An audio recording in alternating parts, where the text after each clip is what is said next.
banding dari Iklim Hakim ini memperberat, jadi 6 bulan masa tahanan dan denda 100 Ya benar, ini ada putusannya.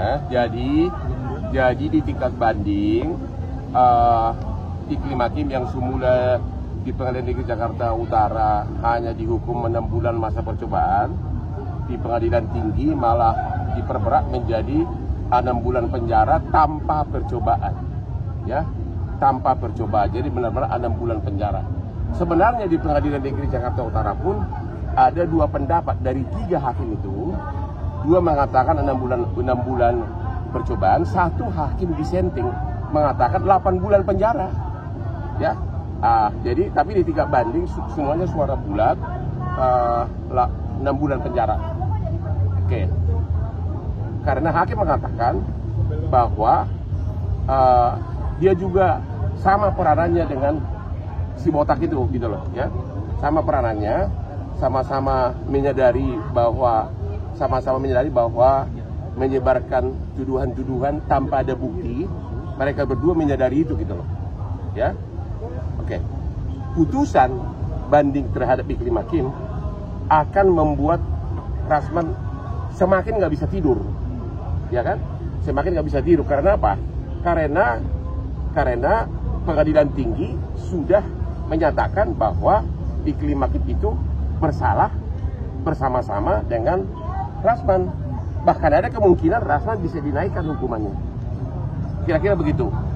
Jadi Rasman, itulah pelajaran bagi kamu bahwa agar mulai hari ini kau menjaga mulutmu, menjaga sikapmu. Kalau bersaing itu, ikutlah gaya Hotman, ya, 20 tahun dengan pengacara asing, 4 tahun di Australia. Dengan gaya gua yang selebriti begini, semua perkara besar datang ke saya karena otaknya berisi, ya. Itu intinya. Tapi terkait Rasman yang ngajak damai itu gimana bang? Mungkin bang? Nggak pantas seperti seorang si Rasman diajak damai. Kata hakim pun dalam putusan Iklim Hakim, tidak banding, orang seperti ini harus dikasih pelajaran untuk sebagai contoh bagi masyarakat, agar jangan sembarang memfitnah orang dengan konferensi pers, dengan Instagram, dengan kata-kata yang sangat kasar. Itu kata hakim, harus dikasih contoh kepada masyarakat. Artinya Bang Hotman menolak damai ya Bang? Lagi dengan abang gimana? Kenapa? Nggak mau dikaitkan lagi dengan kenapa? Nggak mau dikomentarin lagi katanya Bang. Komentar apa maksudnya? Nggak mau ada hubungan lagi. Nggak mau dikaitkan lagi Rasman sama abang. Rasman itu nggak ada apa-apa, saya nggak pernah kenal dia.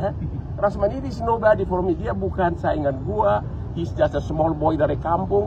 Waktu dia merantau ke Jakarta, aku sudah jadi pengacara di Australia. I don't even know him. Dia itu bukan siapa-siapa. Ya, dia itu jadi pansos dengan gara-gara ini malah dia naik dia. Soalnya dia justru saya itu marah gara-gara dia punya fitnahan terlalu kasar, gitu loh. Terlalu kasar gitu loh. Jadi itu yang saya bikin marah. Sebenarnya banyak oknum pengacara yang juga sering senggol gua karena iri dengan kesuksesan gua. Tapi karena masih dalam batas-batas, saya anggap itu persaingan sehat. Kalau dia sudah terlalu kelewatan, masa dibilang gua penjahat seks, dibilang gua punya kelainan seks, dibilang gua memuaskan birahi kemana-mana, itu kurang ajar nggak jauh mulut begitu, itu loh. Padahal si cewek itu nggak bilang begitu, gitu loh. Kliennya itu nggak bilang begitu, dia yang mendramatisir, membuat cerita sendiri. Cuma kata hakim Pengadilan Tinggi, oh dia diam aja, dia tidak protes, gitu loh. Makanya jadi perberat. Bandingnya Bang Rasman kan mengajukan banding juga Bang Rasman. Siapa? Bang Rasman kan mengajukan banding juga. Gitu. Ya, mudah-mudahan kelakuannya dimaafkan. Tapi menurut Bang Hotman sendiri sebagai orang, sekarang dia mulai berubah gara-gara sudah kena batunya. Mulut dia kau jangan percaya deh. Okay? Dia ngomong sekarang kayak dia dalam keadaan lemah. Siapa yang tidak lemah? Ya, dengan istri yang begitu banyak, sudah sejak Februari dibekukan berita sumpah nggak bisa sidang, terus duitnya dari mana? Jadi dia sekarang mulai mencoba jalur persuasif.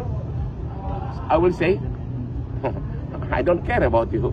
You don't even my competitor. Kau bahkan bukan saingan aku gitu loh. Lihat kok lihat nih. Oh, lihat nih. Ini hanya satu dari dari 70 lebih kita punya bisnis baru nih Bang ya. Bisnis baru nih ya. Analisis hukum salah satu pemiliknya. Bang Hotman, analisis hukum Bang Hotman hasil banding kira-kira nanti gimana? Yang mana gua tahu hasil banding. Tapi yang jelas dengan dihukum perberatnya si Kelly Makim, malah semakin tipis harapannya si botak itu untuk bebas di pengadilan tinggi. Malah bisa lebih berat. Makanya kalau saya jadi dia, terima aja putusan itu, masuk dulu penjara Salemba entah berapa lama, merasakan dulu betapa susahnya hidup ditemani oleh lipas dan kecoa, ya. Dan dia akan sadar ternyata memang pada saat dia merenung di penjara nanti, baru dia sadar bahwa memang dia melakukan kesalahan terhadap seniornya ini. Udah? Tapi Bang,